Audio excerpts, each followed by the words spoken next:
নমস্কার, আমরা গান ও গল্প তারানাথের একটি নতুন গল্পে আপনাদের সবাইকে স্বাগতম।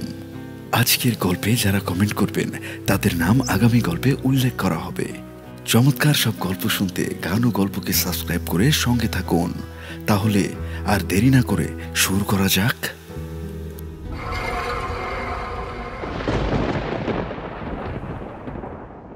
মেঘলা বৃষ্টির দিনেই তারানাথের আদি ভৌতিক অলৌকিক গল্পগুলি বেশ জমে ভালো। দিনটা যাতে একদমই বৃথা না যায় তাই দুজনেই বাড়ি ফেরার সিদ্ধান্ত পরিত্যাগ করে হঠাৎই মটলেনের মুখে ট্রাম থেকে নেমে পড়েছিলাম। কোনোরূপ পূর্ব প্রস্তুতি ছাড়াই চলে এসেছিলাম বলে সিগারেটের ব্যাপারটা প্রাথমিকভাবে দুজনের কারোরই খেয়াল ছিল না।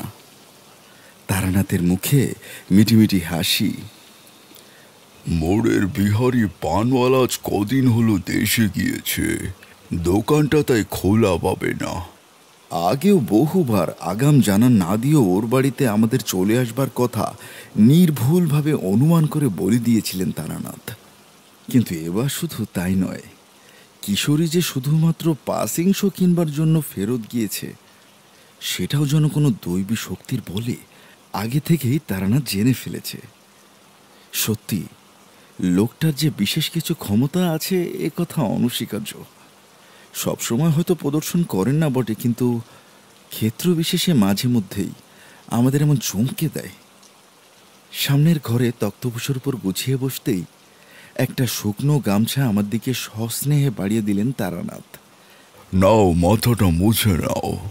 আমি বরং চারিকে একটু তেল দিয়ে মুড়ি মাখতে বলে দিয়ে আসি। সিগারেট না আসলেও গরম গরম তেলে ভাজা সহযোগেই কিশোরী ফেরার সম্ভাবনা বড়ই প্রবল।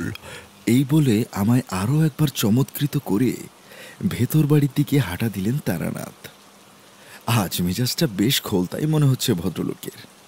তেমনভাবে চেপে ধরলে নির্ঘাত একটা ভালো গল্প বেরিয়ে আসতে পারে ওনার অভিজ্ঞতা ঝুলি থেকে।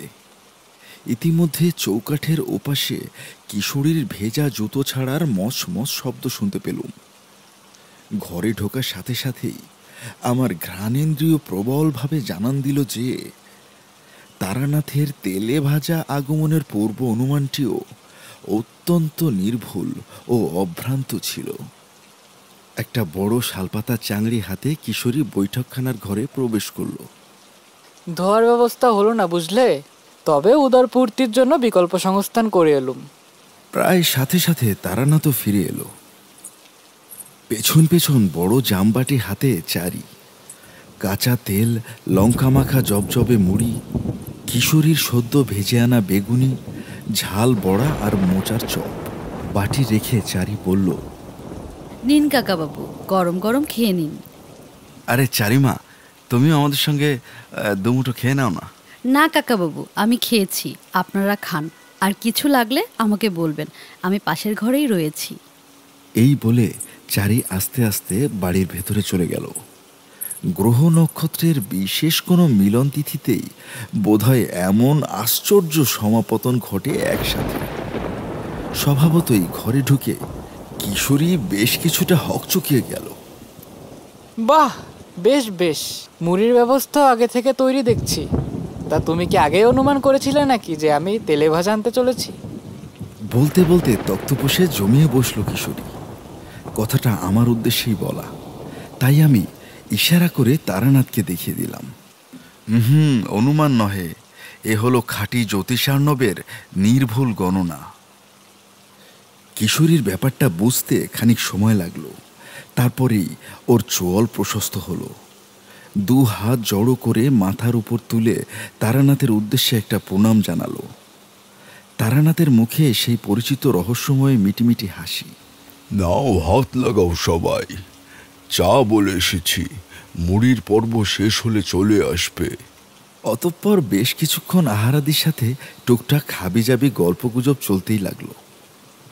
বৃষ্টি অনেকক্ষণ আগে থেমে গিয়েছে, তবে এখনো মেঘলা থমথমে আকাশ। মাঝে মাঝেই এক ঝলক দমকা জলু হাওয়া ঘরে ঢুকে পড়ছে। সব মিলিয়ে অদ্ভুতুড়ে গল্প শোনার আদর্শ পরিবেশ। চোখের ইশারায় দেখলাম কিশোরীও সমান আগ্রহী। ঠাকুরমশাই, আজ একটা জম্পেশ গল্প হবে না? তারানাথ বোধ করি আমাদের মনের দুর্বার ইচ্ছে সম্পর্কে অবগত ছিলেন, তবে সাথে সাথেই রাজি হলেন না। তোমাদের কাছে যেগুলো নেহাতি আষাঢ়ে গপ্প, তা সবই আমার অতীতের ভবঘুরে বর্ণময় জীবনের ঘটে যাওয়া সঞ্চিত অভিজ্ঞতা। কোনোটা স্মরণ করে আজও পুলকিত হই, আবার কিছু কিছু এমন ভয়াবহ স্মৃতির রেশও থাকে যা সম্পূর্ণ ভুলে যেতে বোধহয় ভালো হতো। কথা বলতে বলতে তারানাথ ঘরের ভেতরে কয়েকবার পায়চারি করলেন। বেশ বুঝতে পারছিলাম একটা রোমহর্ষক অলৌকিক অভিজ্ঞতার কাহিনী উপহার পেতে চলেছি। তবে খানিক ধূম্রপান সেবন না করলে ওনার গল্প বলার মেজাজটা সম্পূর্ণ খোলতাই হবে বলে মনে হচ্ছে না। আমার কাছে অবশ্য এক প্যাকেট কাঁচি সিগারেট আছে বটে, কিন্তু পাসিং শোয়ের বিকল্প হিসেবে সেটি তারানাথকে অফার করার সাহস হলো না। গল্প শুরুর আগে আমাদের নিজেদেরও যে বিশেষ ইচ্ছে করছিল না তা নয়, তবে ওনার সামনে বসে আজ অবধি কখনো তেমন ধৃষ্টতা করিনি।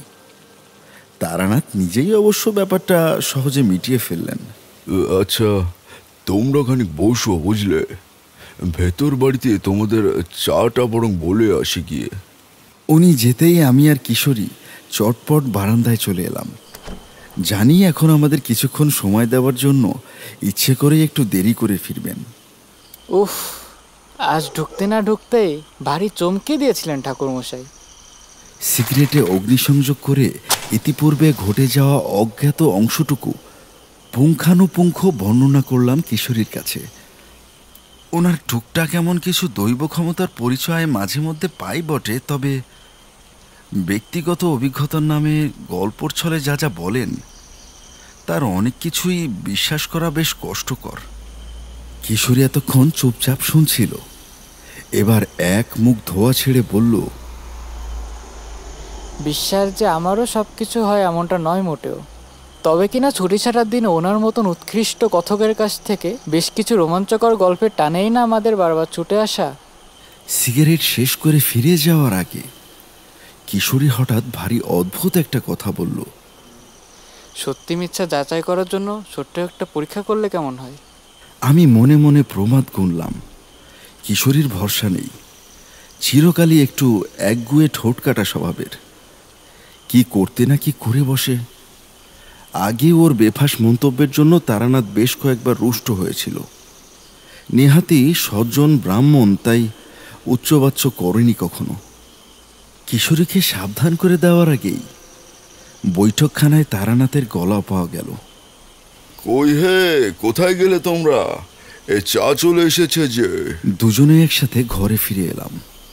হায় রে, তখনই যদি কিশোরীর মতলবটা শুনে ওকে সাবধান করে দিতুম, তাহলে হয়তো এমন বিচিত্র অভিজ্ঞতার সম্মুখীন হতে হতো না। সবই নিয়তি। তামাক সেবনের দুর্বার ইচ্ছে তারানাথ নিজেও দমন করতে পারেননি। নিজের প্রিয় হুকোখানি সাজিয়ে নিয়ে এসেছেন দেখলাম। গুড়ুক গুড়ুক শব্দে ইতিমধ্যেই সেটি সেবন প্রক্রিয়া চালু হয়ে গিয়েছে। কয়েক মাস আকস্মিক ব্যয়ে খরচাপাতি অনেক বেড়ে গিয়েছে ঠাকুরমশাই, তাই ইদানিং পয়সা কড়ির বেশ টানাটানি চলছে। এর কিছু একটা বিহিত করতে পারেন? এক পেয়ালা গরম চা হাতে তুলে নিয়ে জানতে চাইলাম। তারানাথ চোখ বুঝে নিবিষ্ট চিত্তে ধূমপান করছিল। আমার কথা শুনে মৃদু ঘাড় নাড়ল, তারপর বলিষ্ঠ কণ্ঠে এক ছত্র কঠিন মন্ত্রোচ্চারণ করলেন।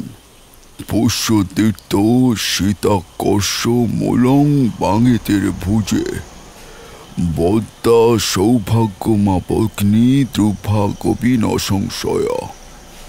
শ্বেত আকুন্দের মূল পুষ্যা নক্ষত্রে তুলে ডান হাতে বাঁধলে দুর্ভাগ্য দূর হয়ে সৌভাগ্য ফিরে আসে।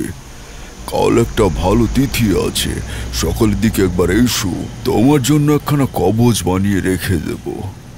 ধারণের এক পক্ষকালের মধ্যেই ফলাফল দেখতে পাবে।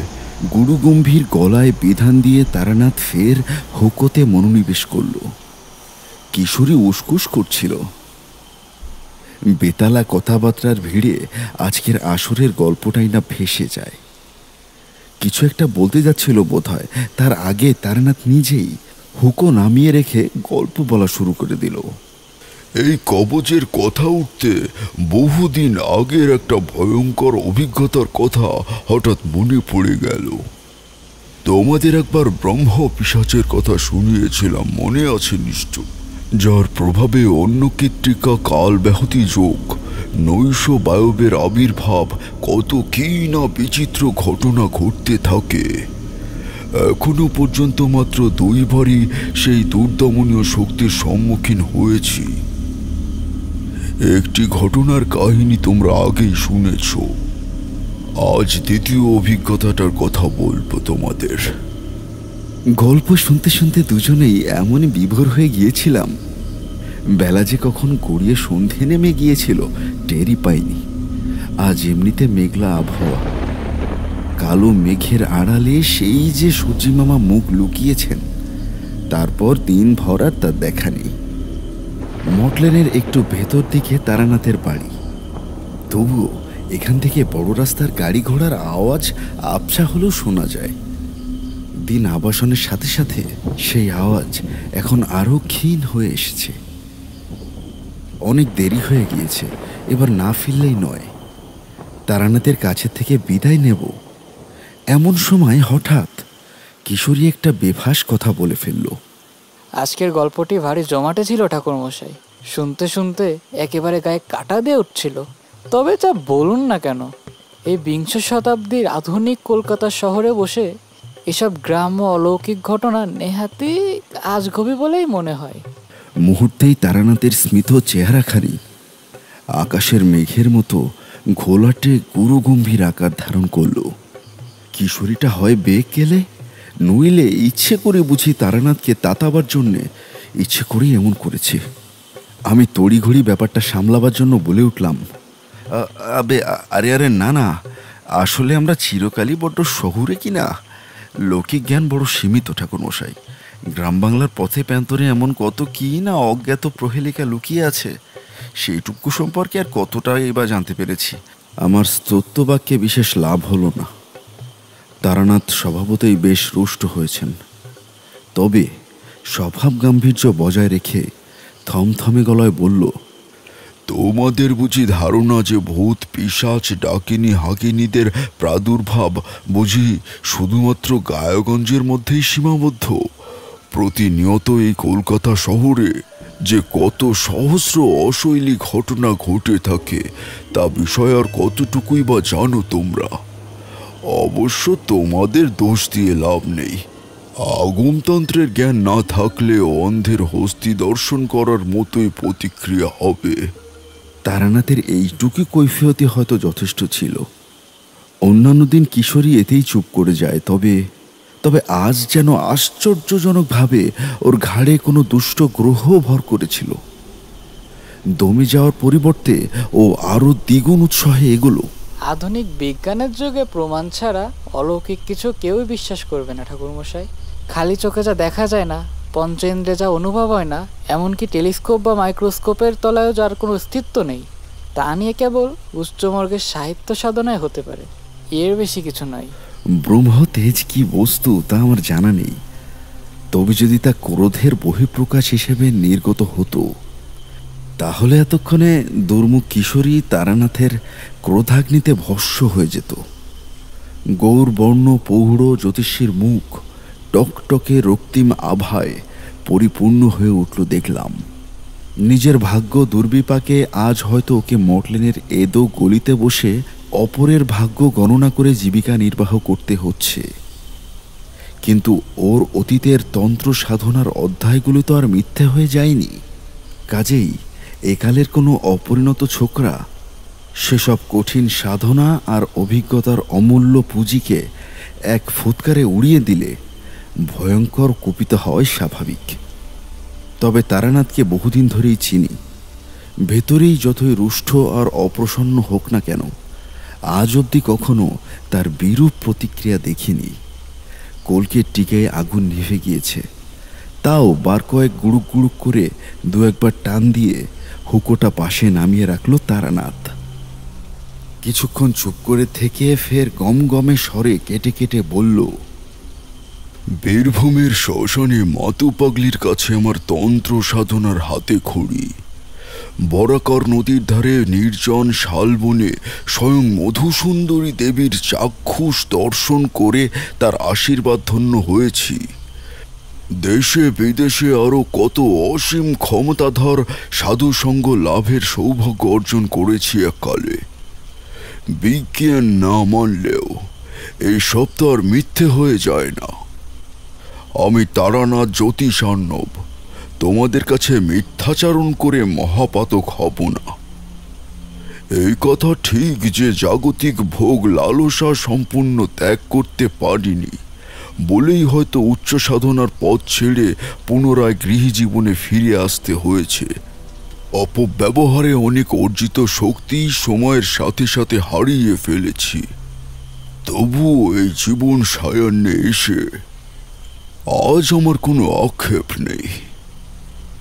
সৃষ্টির উষাকাল থেকেই যা সত্য, যা শাশ্বত, তার ভিত এতটাও ফলকা নয় যে অবিশ্বাসীদের ভ্রান্ত ধারণায় মিথ্যে হয়ে যাবে।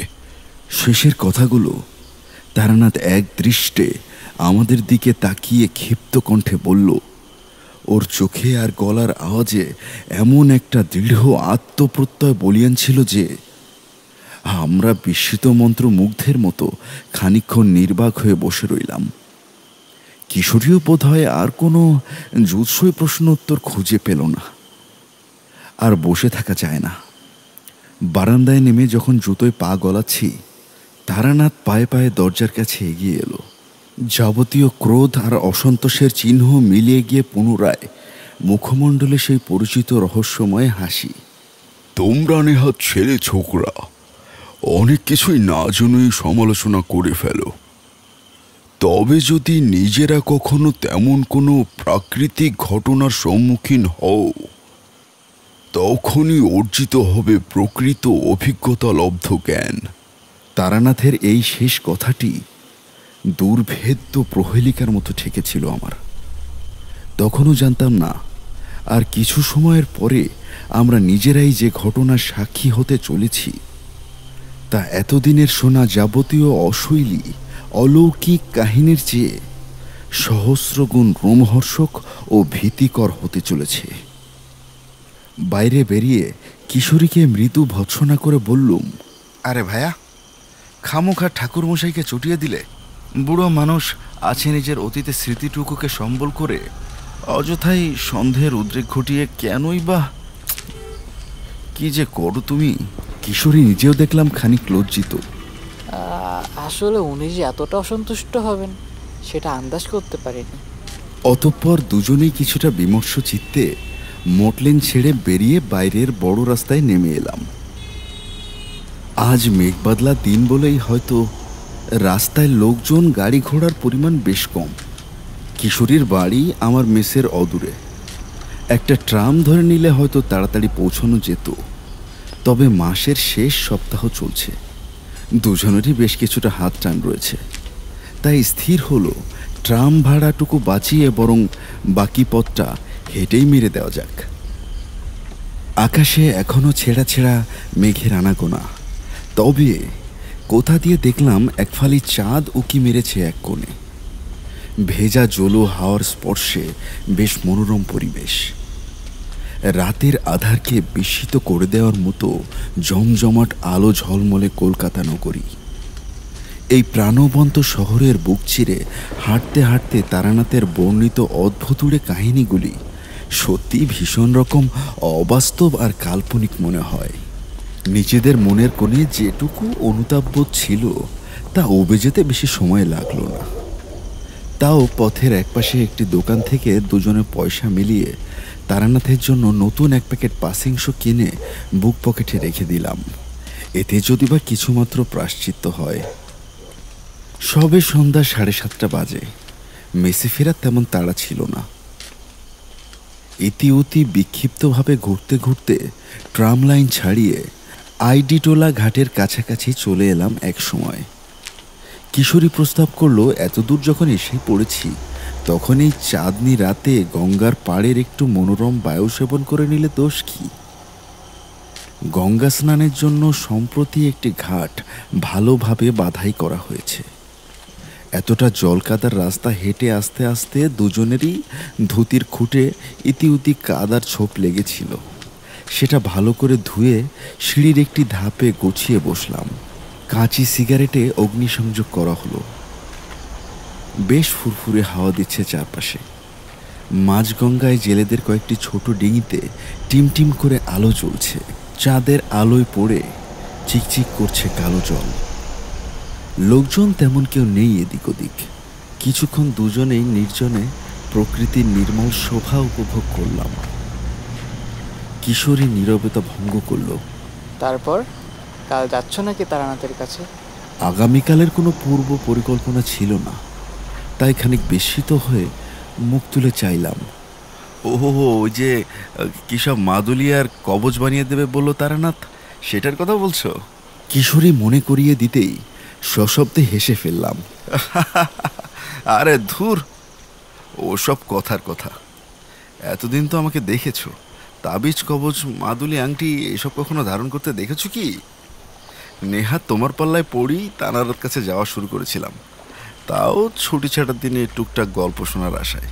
মানুষের ভাগ্য নিয়ন্ত্রক একমাত্র সর্বশক্তিমান ঈশ্বর, বাকি সব ঝাড়ফুঁক তুকতাক নিছকই বুজুর্গি ছাড়া আর কিছু না। জীবন দর্শন সম্পর্কে আরও কিছু জ্ঞানগর্ভ আলোচনার ইচ্ছে ছিল।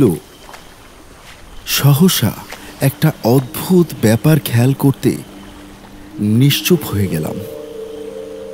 গঙ্গার পাড়ে ইলেকট্রিক বাতি নেই বটে, কিন্তু এপাশটা তেমন ঘুটঘুটে অন্ধকারও ছিল না এতক্ষণ। হঠাৎই যেন কেউ জাদু বলে চারপাশের যেটুকু ছিটে ফোটা আলো উৎস ছিল তা যেন সুইচ টিপে নিভিয়ে দিয়েছে।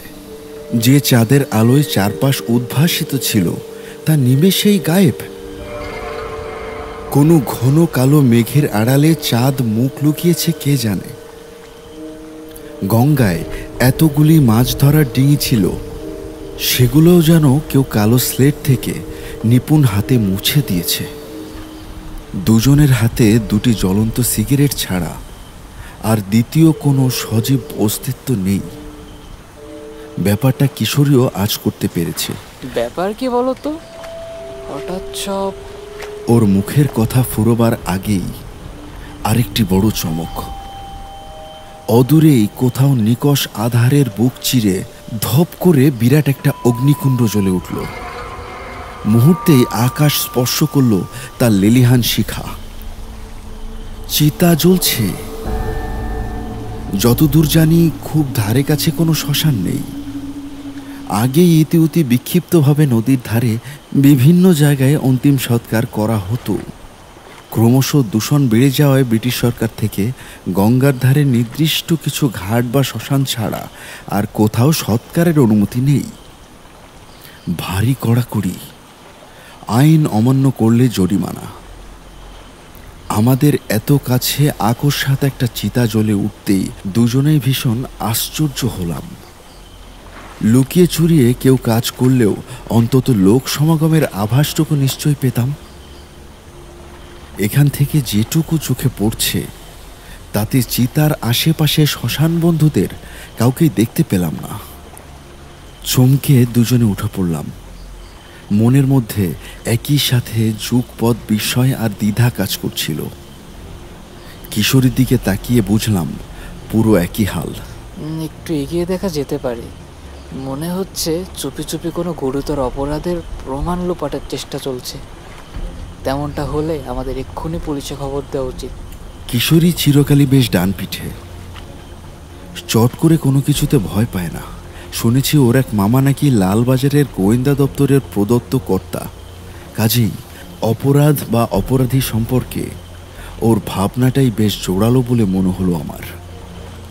ঘড়িতে বোধহয় 8টা কি 8:30 হবে। এখনো রাতের কলকাতা শহর ঝিমিয়ে পড়েনি।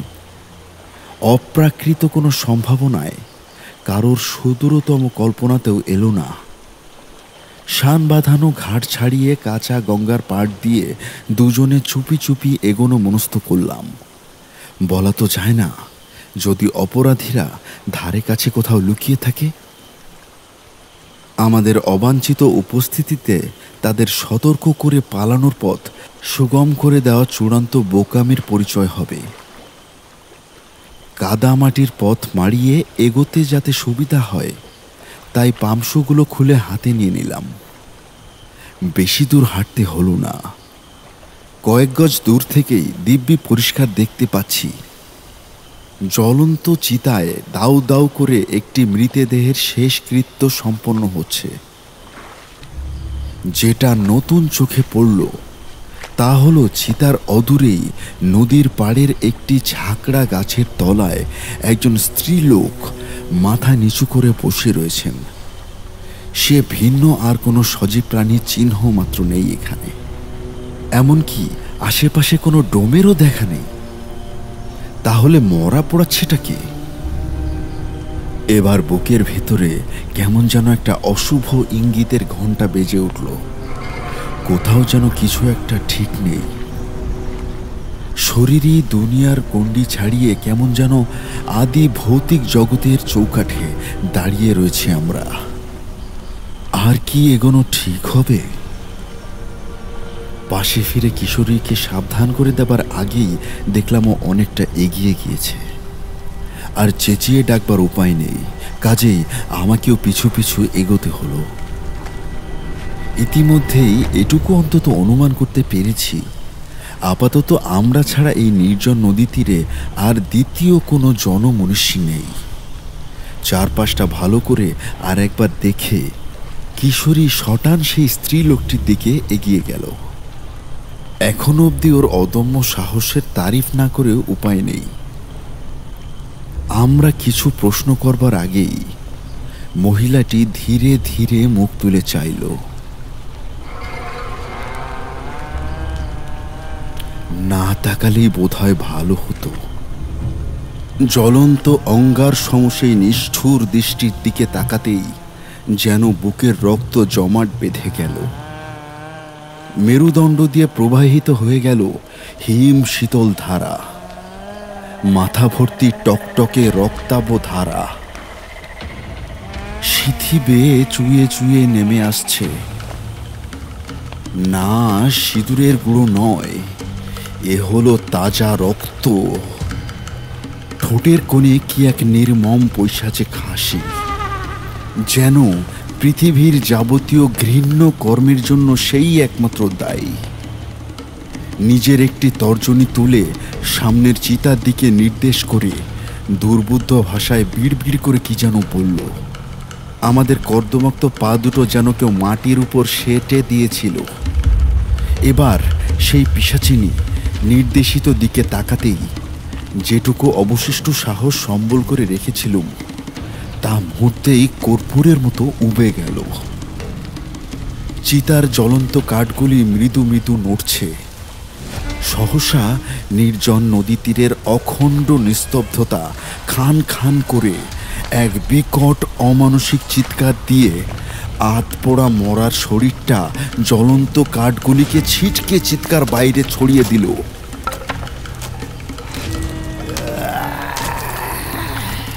বাকিটুকু দাঁড়িয়ে দেখবার মতো মানসিক শক্তি কারোরই অবশিষ্ট ছিল না। দুজনেই পরিকি মুড়ি করে দিক বিদিক জ্ঞান শূন্য হয়ে ছুটে পালালাম। চারপাশ যেন এখনই মধ্যরাতে নিচ্ছিদ্র অন্ধকার। খানিক দূরে যাওয়ার পরই হঠাৎ মনে হলো কিশোরী আমার সাথে নেই। এক পলকের জন্য ঘাড় ঘুরিয়ে পেছনের দিকে তাকাতেই আচমকা ধুতির খুঁটে পা জড়িয়ে ভেজা কাদামাটির উপরেই সজোরে আছড়ে পড়লাম। আর কিছু মনে নেই।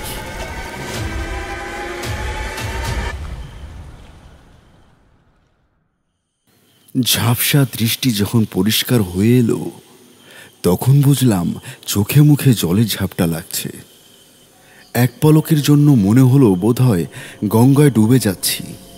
হাউমাউ করে উঠতে যেতেই কে যেন পুনরায় দু কাঁধ ধরে সজোরে ঝাঁকিয়ে আমার লুপ্ত সংলাপ ফেরত নিয়ে এলো। সামনেই জ্যোতিষার্ণব তারানাথ তান্ত্রিকের সহাস্য মুখ। সম্পূর্ণ বুদ্ধি ও চেতনার ভারসাম্য ফিরিয়ে আনতে বেশ কিছুটা সময় লাগলো। আমার পাশে কিশোরীরও অনুরূপ দশা। এতক্ষণ যা যা ঘটেছে তা সবই যে নিছকই বোঝবাজি, এটারই হৃদয়ঙ্গম করতে বেশ বেগ পেতে হলো। আমাদের সপ্রশ্ন মুখ দেখে তারানাথ নিজেই বলল, আশা করি তোমাদের দেখাতে পেরেছি এই ব্যস্ত কলকাতা নগরীর বুকেও কত অলৌকিক প্রহেলিকা লুকিয়ে আছে। যাই হোক, একেবারে নিরাশ করে তোমাদের বাড়িতে পাঠাবো না। যে সম্মোহনের কবলে পড়ে তোমরা এত কিছু দেখলে, এর কবলে আমিও একবার পড়েছিলাম। বলি শোনো।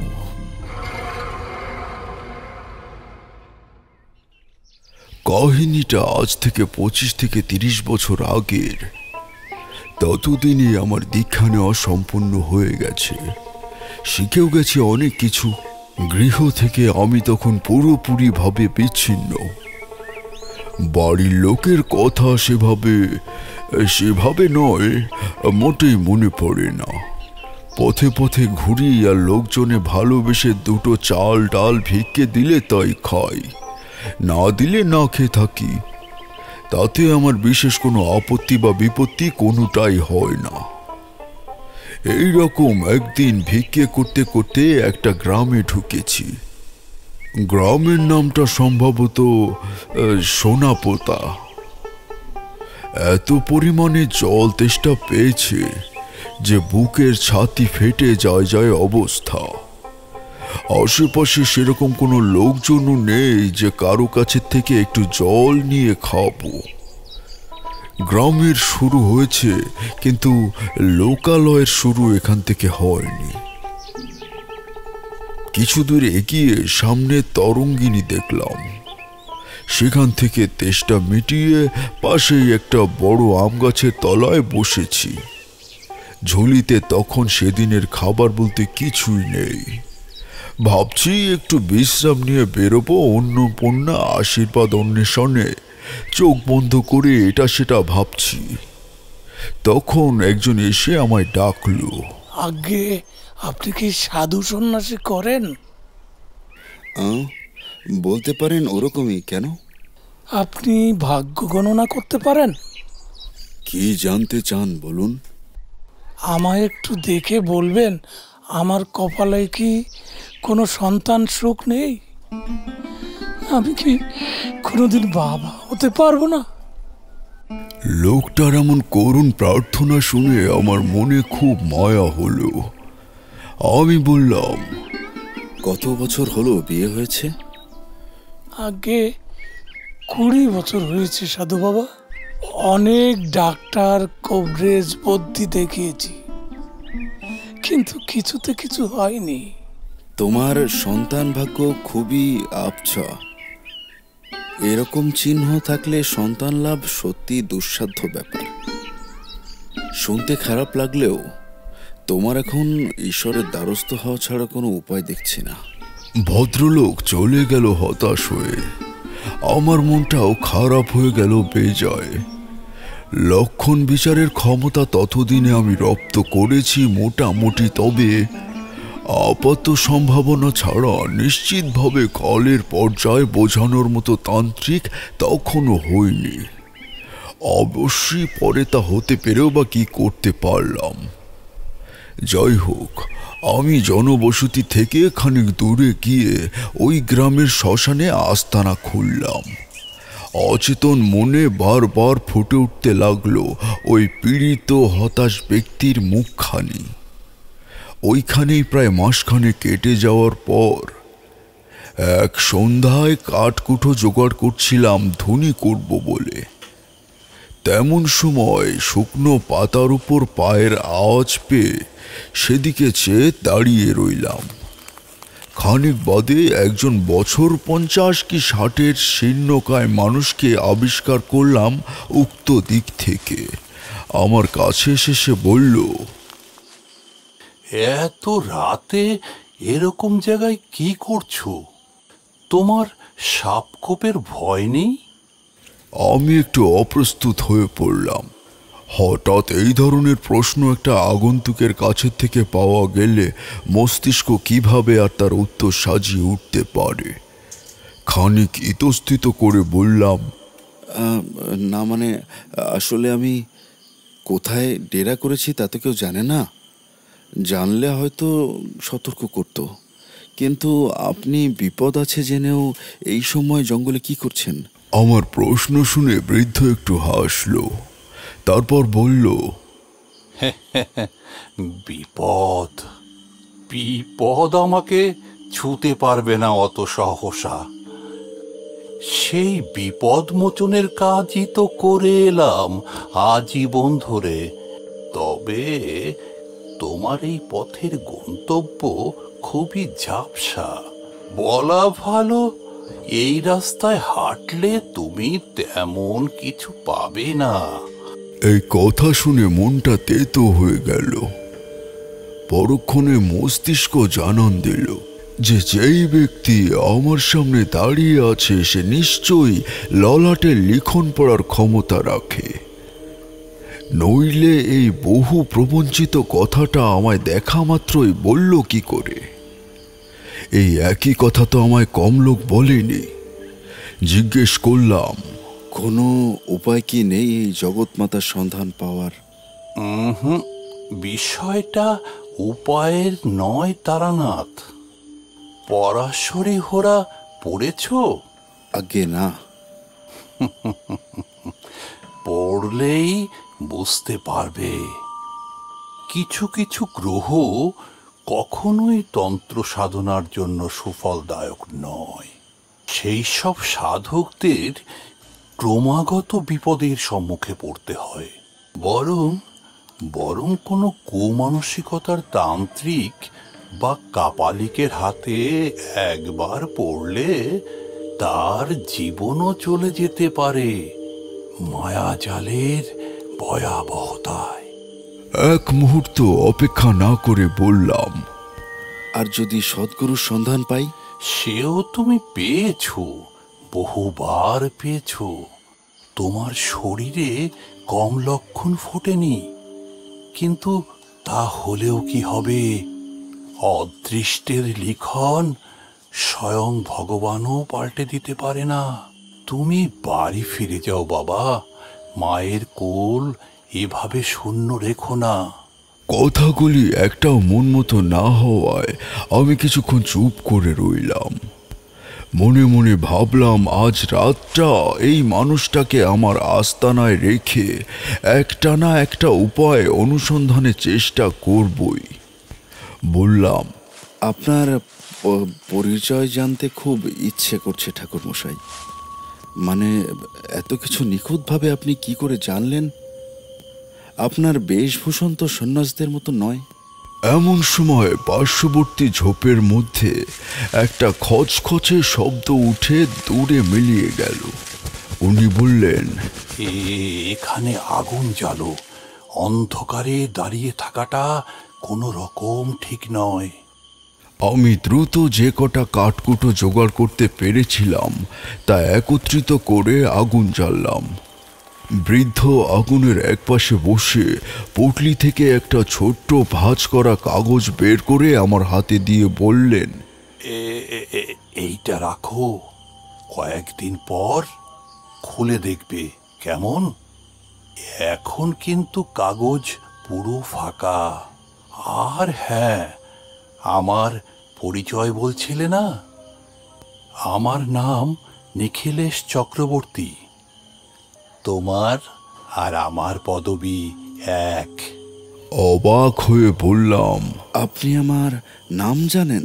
বৃদ্ধ পকেট থেকে বিড়ি বের করে ধরালো, তারপর বলল, শুধু তোমার নাম নয়, তোমার বাবার নাম আদিনাথ চক্রবর্তী, তোমার দাদুর নাম রামনাথ চক্রবর্তী, এবং তার পিতামহের নাম সবই আমার জানা। মানুষের কপালে বংশ পরিচয় খণ্ডিত থাকে তারানাথ, আমার কপালেও আছে। কিন্তু কই, আমি তো দেখতে পাচ্ছি না আপনার কপালে কিছু।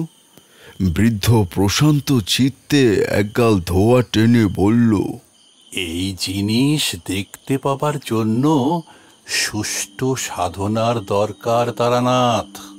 আবেগ বা মোহচ্ছন্ন হয়ে এই বিদ্যে রপ্ত করা যায় না। আমায় বলুন কিভাবে শিখতে হয় এই বিদ্যে। আমি তো সমস্ত মায়া ত্যাগ করেই এই পথে এসেছি ঠাকুর। তবে আমায় শেখাতে তো আপনার কোনো ক্ষতি নেই। মোহমায়া ত্যাগ করে তুমি আসনি তারানাথ, ওটা তোমার মনের ভ্রম। চাইলে পরখ করে দেখতে পারো। ওনার চোখ দুটো জল করে উঠল। সেখানে একটা স্পষ্ট আহ্বান আমি লক্ষ্য করলাম, এবং আমার মন যে এই আহ্বানের জন্যই অপেক্ষা করছিল তা নিশ্চয় উনি টের পেয়েছিলেন, নইলে কি আর আমায় অমন বিপদের মুখে ফেলতেন। যাই হোক, আমি উৎসুক দৃষ্টিতে তার দিকে চাইতেই সে বলল, বেশ, তবে তাই হোক। তুমি যদি এই পরীক্ষায় বিজয়ী হতে পারো, তাহলে আমি তোমায় ত্রিকাল দর্শন করার সাধনার পথ বলে দিতে পারবো। আর যদি না পারো, তাহলে তুমি কথা দাও, এই জীবনযাপন ছেড়ে তুমি সম্পূর্ণ গৃহী হয়ে যাবে। এই প্রস্তাবটা বিদ্যুতের মতো মস্তিষ্কে আঘাত করল আমার। কিন্তু শরীরে তখন যৌবনের তেজ, উষ্ণ রক্তস্রোত কোনো রকম প্রতিকূলতাকে দুর্বিষহ বলে মনে করতে চায় না। বিশ্লেষণে অনেক সময় লাগছে বলে ভেবো না তখন সিদ্ধান্ত নিতে আমি এত দেরি করেছিলাম। বললাম, আমি রাজি ঠাকুর। বলুন আমায় কি করতে হবে, বলুন। গুরু আমার মুখের দিকে খানিক অভিব্যক্তি শূন্য দৃষ্টিতে চেয়ে রইল। তারপর বলল, যা বলছি মন দিয়ে শোনো। এখান থেকে নৈরিত কোণ বরাবর হেঁটে চলে যাও, মাইল 5 দেখবে একটা সরু নদী পড়বে পথে। সেই নদী পার হয়ে নারায়ণপুর নামে একটি গ্রাম পাবে। ওই গ্রামেই এক দরিদ্র কৃষকের ঘরে অমঙ্গলের ছায়া পড়েছে। সামনে তাদের খুব বিপদ। আমি আগামীকালই ওই গ্রামের উদ্দেশ্যে বেরিয়ে পড়তাম, কিন্তু এখন আমি চাই আমার কাজটা তুমি করো। পারবে?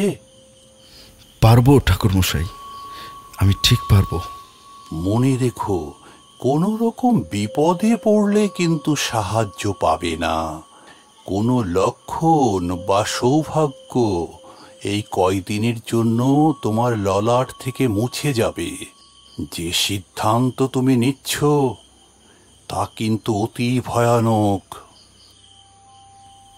নিখিলেশ ঠাকুরের কথায় তখন থেমে গেলেই বোধহয় ভালো হতো, নইলে অমন এক বিভীষিকাময় ঘটনার মধ্যে আমাকে পড়তে হতো না।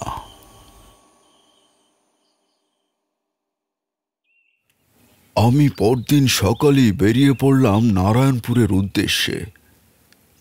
যে নদীর কথা গুরুজি উল্লেখ করেছিলেন তা একেবারেই জঙ্গলাকীর্ণ জায়গায়। সবুজ শ্যাওলায় আবৃত বনানীর মাঝে কালো সুতোর মতো শিথিল হয়ে পড়ে আছে। হাঁটু জলের তরঙ্গিনী পেরিয়ে আরও মাইলখানেক যাওয়ার পর প্রথম গৃহস্থ বাড়ি চোখে পড়ল। বাড়ির উঠোনে একজন মহিলা খান 10 মুরগিকে খেতে দিচ্ছিল। আমায় দেখে খানিকক্ষণ সন্দিগ্ধ দৃষ্টিতে চেয়ে থেকে সে ভেতরে চলে গেল। আমি পায়ে হাঁটা পথ ধরে এগিয়ে গেলাম জনবসতি সংকুল অঞ্চলে। একেবারে ঘেঁষাঘেঁষি কোনো বাড়িঘর নেই ওই গ্রামে। আমি প্রতিটা বাড়ির দিকে সন্দিগ্ধ দৃষ্টি ফেলতে ফেলতে এগোচ্ছি।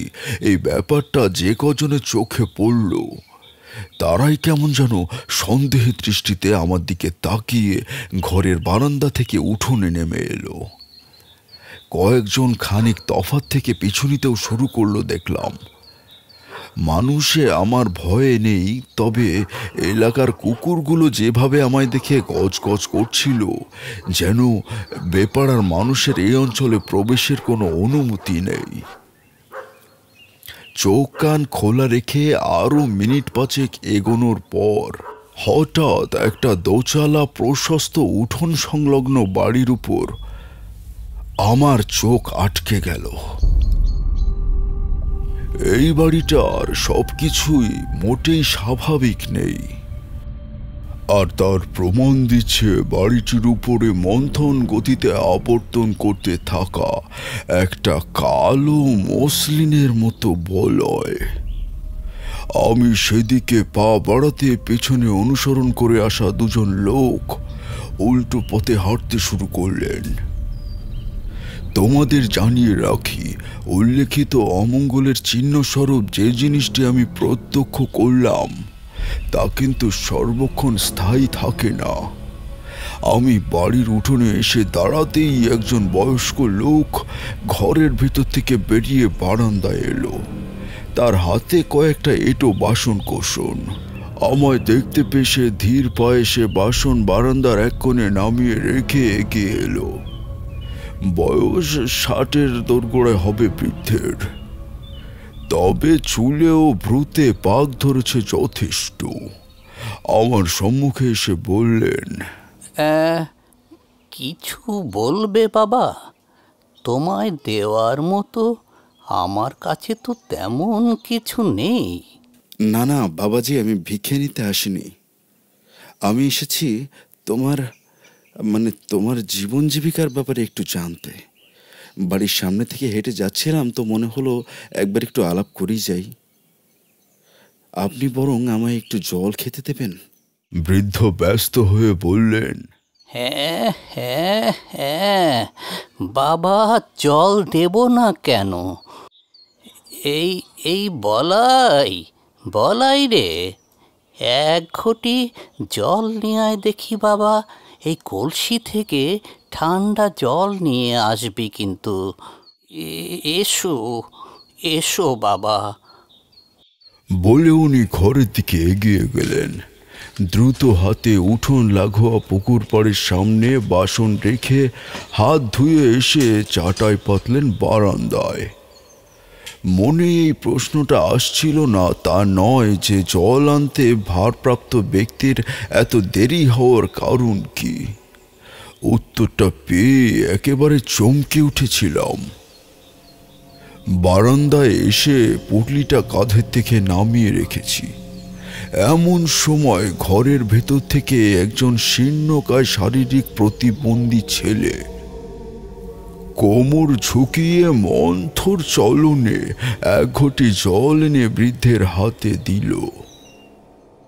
আমার কৌতূহলী দৃষ্টি দেখে বৃদ্ধ বলল, বাবা, ওর নাম বলাই, আমার একটি মাত্র নাতি। বাবা মা সেই ছোটবেলায় ওকে রেখে চলে গেছে। এক সময় আমার সব ছিল বাবা। এই নাতির পিছনে সব কিছু চোখ বুজে উজাড় করে দিয়েছি, যাতে ওর জীবনটা উজ্জ্বল হয়। কিন্তু বাবা, ওকে আমি সুস্থ করতে পারলাম না। এটা যে আমার জীবনের কত বড় ব্যর্থতা, তোমাকে আমি কেমন করে বোঝাবো বাবা? বৃদ্ধের চোখের কোণায় জল জমে এলো।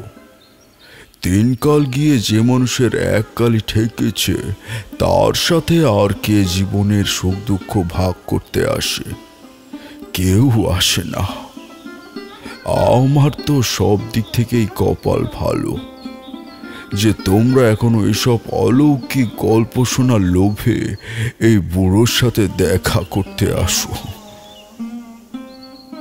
যাই হোক, যা বলছিলাম, এই কারণে বৃদ্ধ নিজেকে সামলাতে পারল না, তা বেশ বুঝতে পারলাম। আমি ছেলেটির দিকে তাকিয়ে বললাম, ওর বয়স কত এখন? বয়স হবে তাও 26-27 বছর। আমি আকাশ থেকে পড়লাম এই কথা শুনে। যে সময়ের কথা আমি তোমাদের বলছি তখন আমার বয়স কিন্তু খুব একটা বেশি নয়। একটা 25 বছর বয়সের ছেলে আমার সামনে দাঁড়িয়ে রয়েছে, তা মেনে নিতে বিচার ও বুদ্ধি দুটোই অসমর্থক। কি বলবো তোমাদের, ছেলেটিকে দেখলে মনে হয় খুব বেশি হলে তার বয়স হবে 12 থেকে 14 বছর। গায়ের রং পাকা আমের মতো হলুদ, চোখের পাতা ফ্যাকাশে, কেমন যেন অমানুষিক একটা অবয়ব ছিল। পাণ্ডুরোগ হলে মানুষের চামড়ার অবস্থা যেমন হয় খানিকটা ওই রকম। আমি বৃদ্ধকে প্রশ্ন করলাম, ওর অবস্থা একেবারে ভালো নয় বাবাজি। আপনার যদি আপত্তি না থাকে ওর হাতটা একবার দেখতে পারি আমি?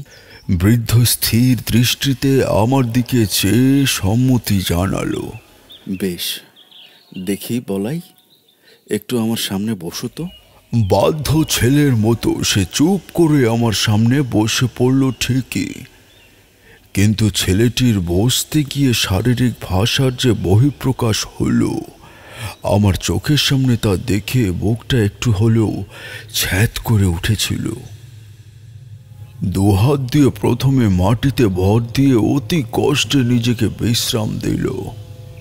আমি নিজেই তার ডান হাতটি তুলে নিলাম চোখের সামনে। দেখার একটা জিনিস ছিল তখন, সেটা হলো এই বালকের আয়ু রেখা। তবে সে রেখা যে এমন একটি জায়গায় গিয়ে দাঁড়িয়ে পড়েছে তা কি জানত?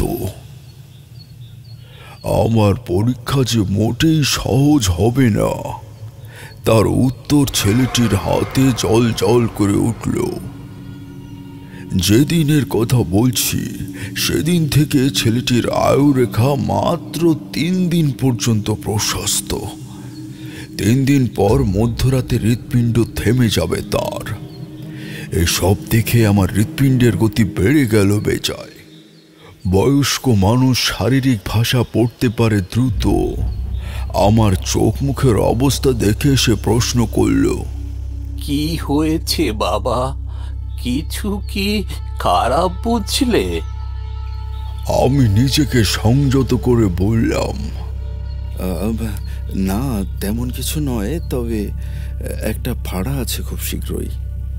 সেটা কাটানো প্রয়োজন, নইলে ওর শরীরটা আরো অসুস্থ হয়ে পড়বে দিনের পর দিন। আচ্ছা, বাড়িতে পুজো অর্চা করেন? বৃদ্ধের চোখ জোড়া দুবার ক্লান্তভাবে বন্ধ হল। তারপর বলল, এই একটি মাত্রই আমার সম্বল। ওর খেয়াল রাখতে গিয়ে আমার সারাটা দিন চলে যায়। সন্ধ্যায় শ্যামা প্রসাদ বদ্যির পাচন বাড়তে বসি, তাতে প্রায় আমার ঘন্টা 2 লাগে। পুজো বলতে ওই সন্ধ্যার আগে ঘরে একটা শিব মূর্তি আছে, তাকে একটু ফুল জল বেলপাতা দিয়ে পুজো করি। তাছাড়া আচার বিধির করার কোনো লোকও আমার বাড়িতে নেই। আমরা বাড়িতে 2 মাত্র প্রাণী। আমার অবস্থা তখন যে ওই বৃদ্ধ থেকেও শোচনীয় তা আশা করি তোমরা বুঝতে পারছো। কি করতে হবে বা কি করলে চেষ্টার পরম পর্যায়ে পৌঁছানো যায় তাহা আমি জানি না।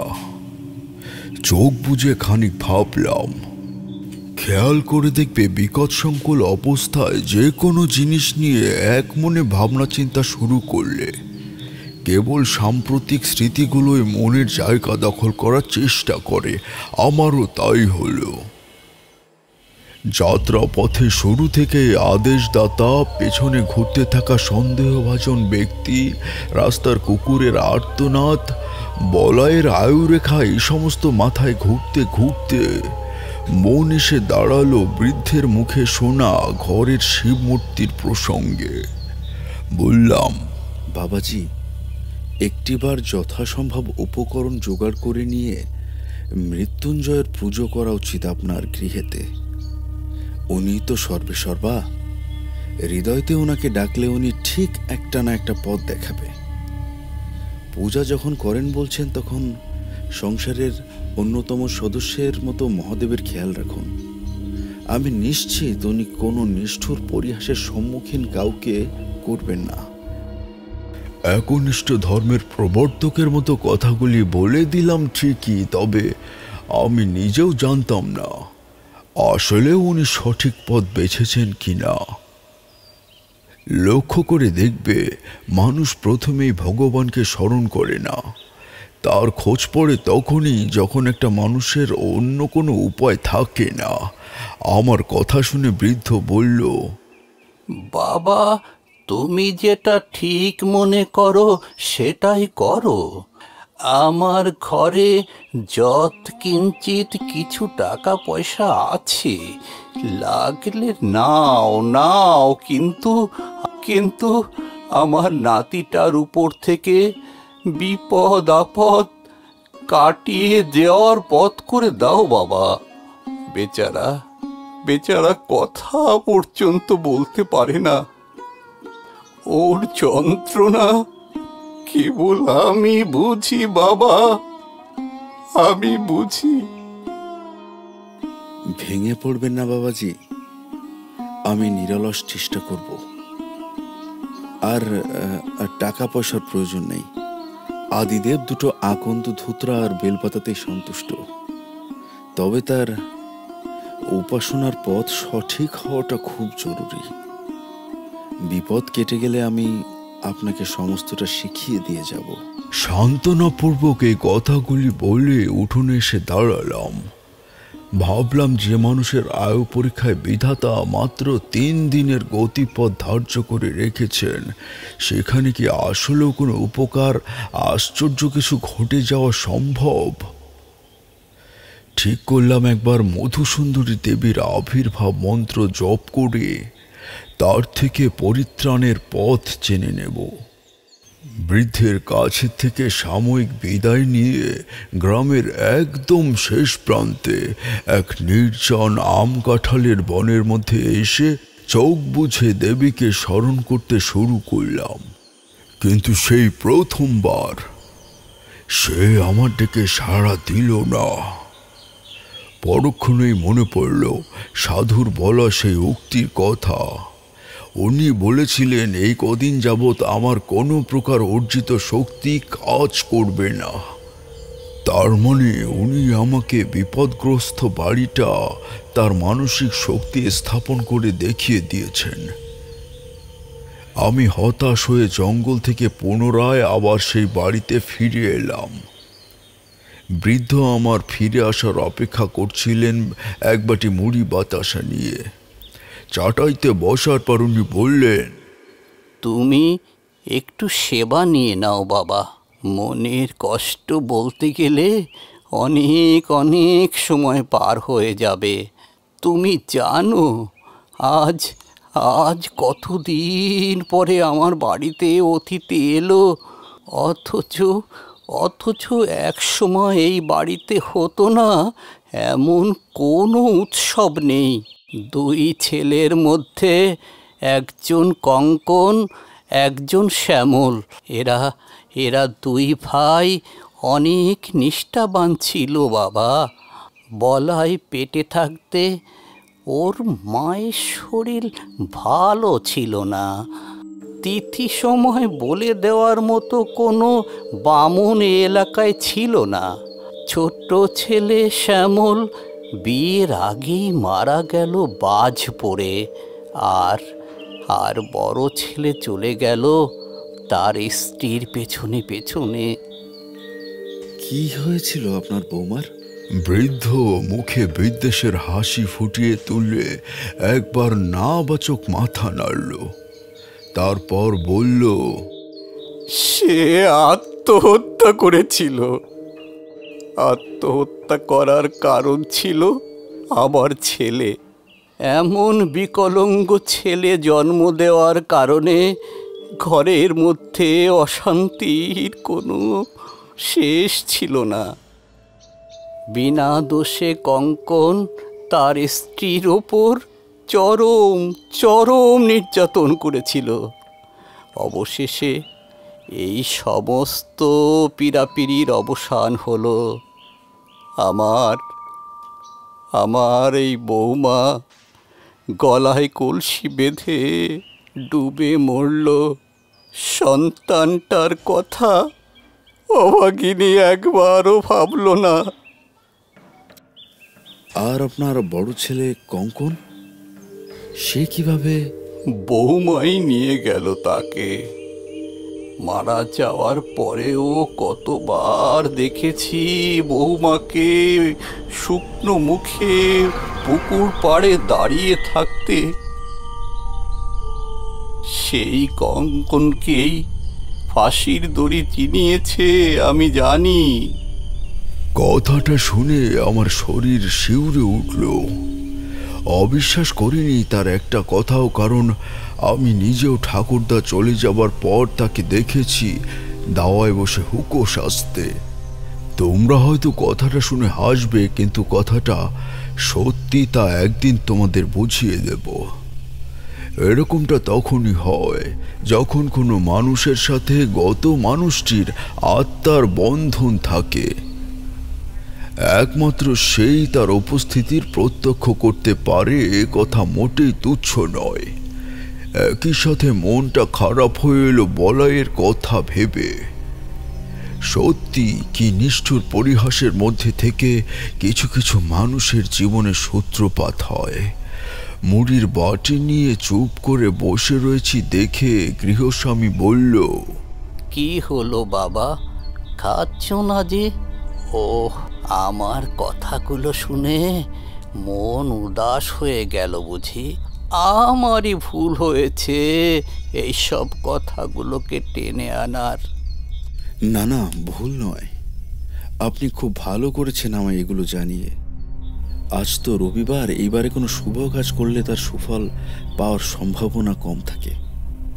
কাল সোমবার, শিব পুজো করার জন্য খুব ভালো প্রহর। কালকেই এই পুজোয় বসবো। আচ্ছা, ফুল কোথায় পাওয়া যেতে পারে বলতে পারেন?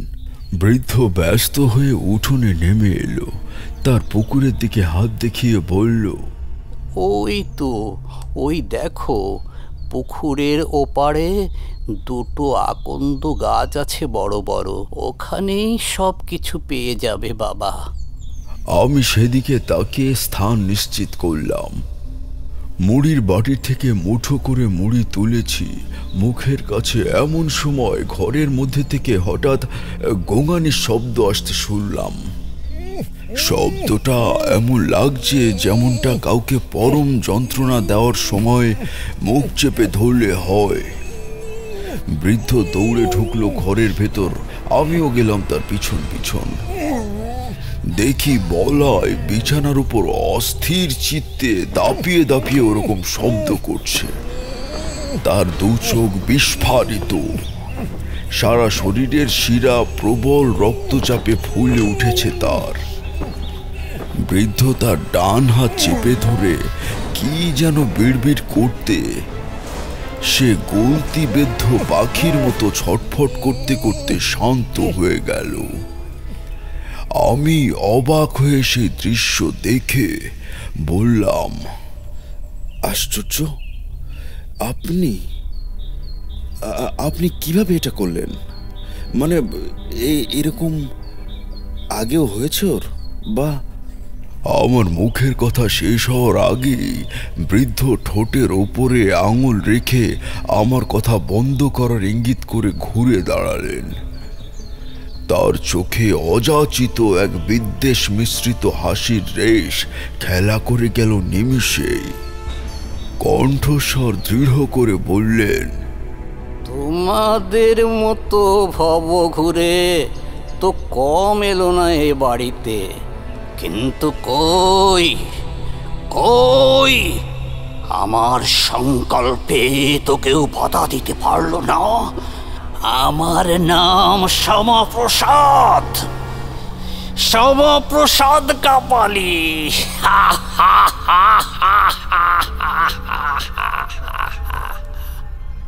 সেই মুহূর্তে কোনো অজ্ঞাত কারণে জানি না আমি ঘর থেকে বেরিয়ে ছুটে গেলাম ওই আকন্দ গাছের দিকে।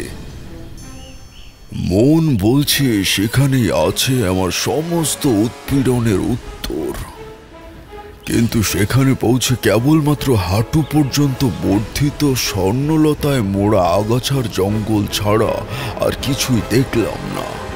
শ্যামাপ্রসাদ কাপালিক ততক্ষণে পুকুর পাড়ে এসে দাঁড়িয়েছে। লক্ষ্য করলাম তার বৃদ্ধ ভারাক্রান্ত মুখের আদলে বিস্তর পরিবর্তন ঘটেছে। সে আবার চোখ বুঝে কিছু একটা বিড় বিড় করল, তারপর জলের দিকে তাকিয়ে বলল, এই দেখ তোর ছেলের মৃত্যু কামনায় ভবগুণে যুবক এখানে এসে আশ্রয় নিয়েছে। ওর উপযুক্ত শাস্তি একমাত্র তোরাই দিতে পারবে। শিবম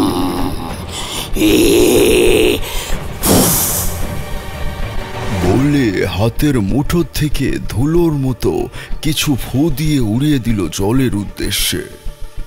তৎক্ষণাৎ এমন একটা ঘটনা ঘটল যার জন্য আমি মোটেই প্রস্তুত ছিলাম না।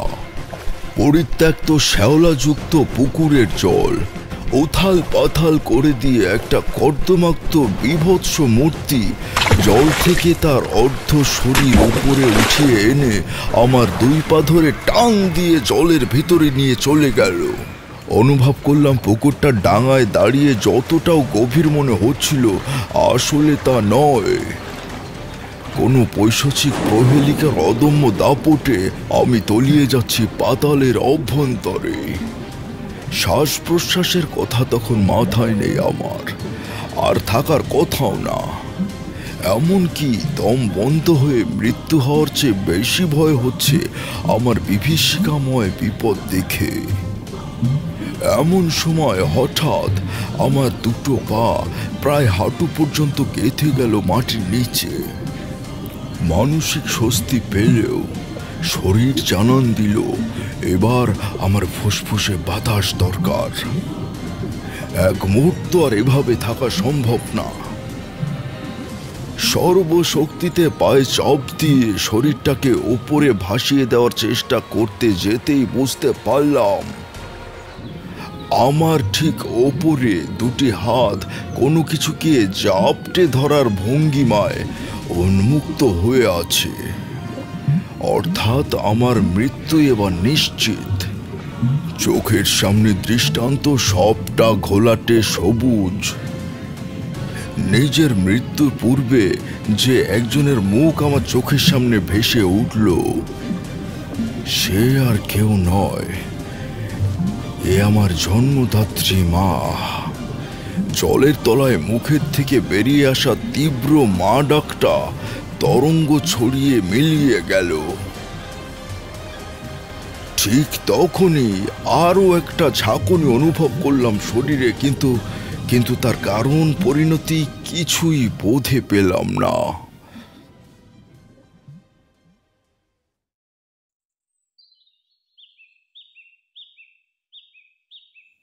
চোখ খুলে দেখলাম আমি এক ছাতিম গাছের তলায় শুয়ে আছি।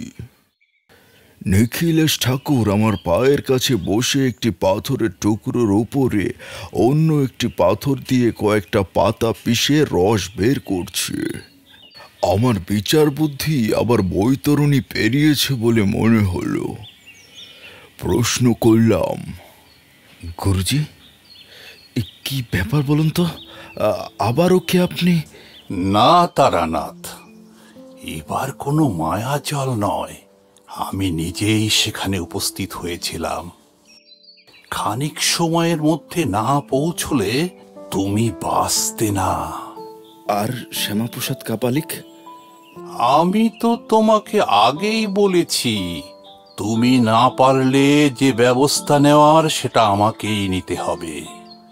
যাই হোক, বলাই বোধহয় সত্যি এবার বাঁচবে না। আমি গ্রামের লোকের সঙ্গে কথা বলে তাকে তার এক দুঃসম্পর্কের জেঠুর বাড়িতে পাঠিয়ে দেব ভেবেছি। তবে এখন যদি ওর মা বাবাটা জীবিত থাকতো তাহলে কিছু একটা করতে পারতাম। আমি কৌতূহলী দৃষ্টিতে তার দিকে তাকালাম। উনি বললেন, হ্যাঁ তারানাথ, তুমি আজ 4 দিন ধরে অচেতন হয়ে পড়ে রয়েছ। আমি কম্পিত হস্ত জড়ো করে উঠে দাঁড়ালাম। উনি বললেন, যাও যাও, তুমি বাড়ি ফিরে যাও। এই পথ তোমার জন্য নয়। অবশেষে কার কথা মনে পড়েছিল? আশা করি তোমার মনে আছে। মনে পড়ে গেল। শেষবার আমি মায়ের কথা মনে করেছিলাম। মনে হয়েছিল মা থাকলে হয়তো আমায় এখনই বাঁচিয়ে নিত। মুখ তুলে বললাম, হ্যাঁ, একদম ঠিক। তোমার মা তোমার আর্তনাদ শুনতে পেয়েছে। পরিবারের বাঁধন, মায়া ও মাতৃস্নেহের বন্ধন তোমায় এখনো কুকিয়ে তোলে তারানাথ। সে জিনিসকে অবজ্ঞা করে তুমি থাকতে পারবে না। যাও যাও, ফিরে যাও। তোমার মা চিন্তায় আছে। ঠাকুরমশাই, মানে বলছি যে যদি কোনো প্রকার উপায় করে বাচ্চা ছেলেটাকে একটা খালি কোলের মেয়ের হাতে তুলে দেওয়া হয় তাহলে কি মন্দ হবে? তোমার জায়গায় আমি হলে এতক্ষণে মূর্ছা যেতাম। আমি তোমার হৃৎপিণ্ডের বল দেখে মুগ্ধ হয়েছি তারানাথ। সাধন পথের গন্তব্য পর্যন্ত তুমি কোনোভাবে পৌঁছাতে পারবে না ঠিকই, তবে একজন প্রকৃত তান্ত্রিক হওয়ার জন্য যে কঠিন মানসিকতার অধিকারী হতে হয়, তার কিছু সময় তোমার মধ্যে সম্পূর্ণ বিরাজ করে, তবে তা স্থায়ী নয়। শোনো তারানাথ, যে কাপালিককে তুমি দেখলে সে মোটেও তোমার আমার মতন স্বাভাবিক মানুষ নয়। বিভিন্ন পদ্ধতির কালো জাদুর সে অধিকারী। নিমেষের মধ্যে তোমার মনের ভেতরে প্রবেশ করে তোমার মনকে দুর্বল করে দিতে পারে। আর যেমনটা তোমাকে আগেই বলেছি, এখান থেকে বেরিয়ে যাওয়ার পর থেকে তুমি কোনো প্রকার অর্জিত শক্তির উপর অধিকার হারিয়ে ফেলবে। তাই খুব সাবধান। বলাইকে তোমাকে বাঁচাতে হবে যে কোনো উপায়ে। শ্যামাপ্রসাদ তোমার সাথে ঠিক এমনটাই করত, ঠিক যেমনটা তুমি আমার চোখের জানালায় দেখলে। গুরুদেব, যা যা আমি দেখলাম এতক্ষণ ধরে, তাহলে কি সেগুলোই আমার সাথে এখন ঘটতে থাকবে? একদম তাই। তবে মনে রেখো, তুমি যা দেখেছ তার মধ্যেই তোমার ত্রাণের পথ আছে।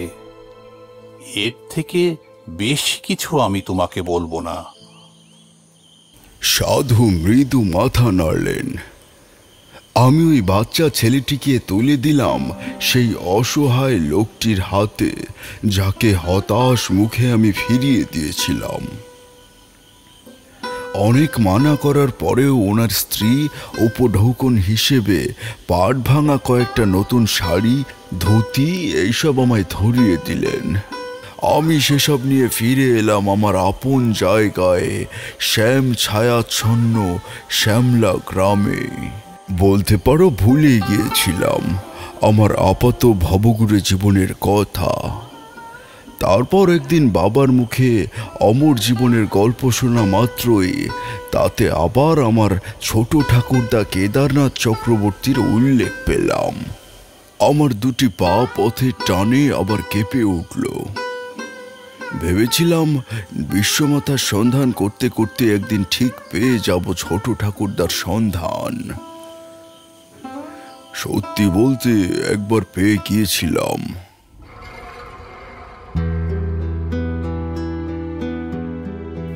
শুনছিলেন গান ও গল্প চ্যানেলে একটি তারানাথ তান্ত্রিক ফ্যান ফিকশন সম্মোহন তন্ত্র। গল্প পাঠে ও তারানাথ তান্ত্রিকের চরিত্রে ছিল গৌরব, শ্যামাপ্রসাদ তান্ত্রিক ও অন্যান্য চরিত্রে তাপস সাহা, চারি চরিত্রে তনুশ্রী, কিশোরী তুর্য ও অন্যান্য চরিত্রে মোতালেব হোসেন। শব্দ সংযোজন, আবহ এবং প্রচ্ছদে গান ও গল্প স্টুডিও। গল্পটি সমগ্র পরিচালনায় ছিল টিম গান ও গল্প। গল্পটি কেমন লাগলো জানাতে ভুলবেন না আপনাদের মূল্যবান কমেন্টের মাধ্যমে। গত গল্পে যারা কমেন্ট করেছিলেন তাদের নাম টেকনিক্যাল পাই, বিশ্বজিৎ সরকার, তাপস মিডিয়া, তন্ময় অধিকারী, নলেজ মিডিয়া 6712, কাজী আবুল। আপনাদের সবাইকে কমেন্ট করার জন্য ধন্যবাদ।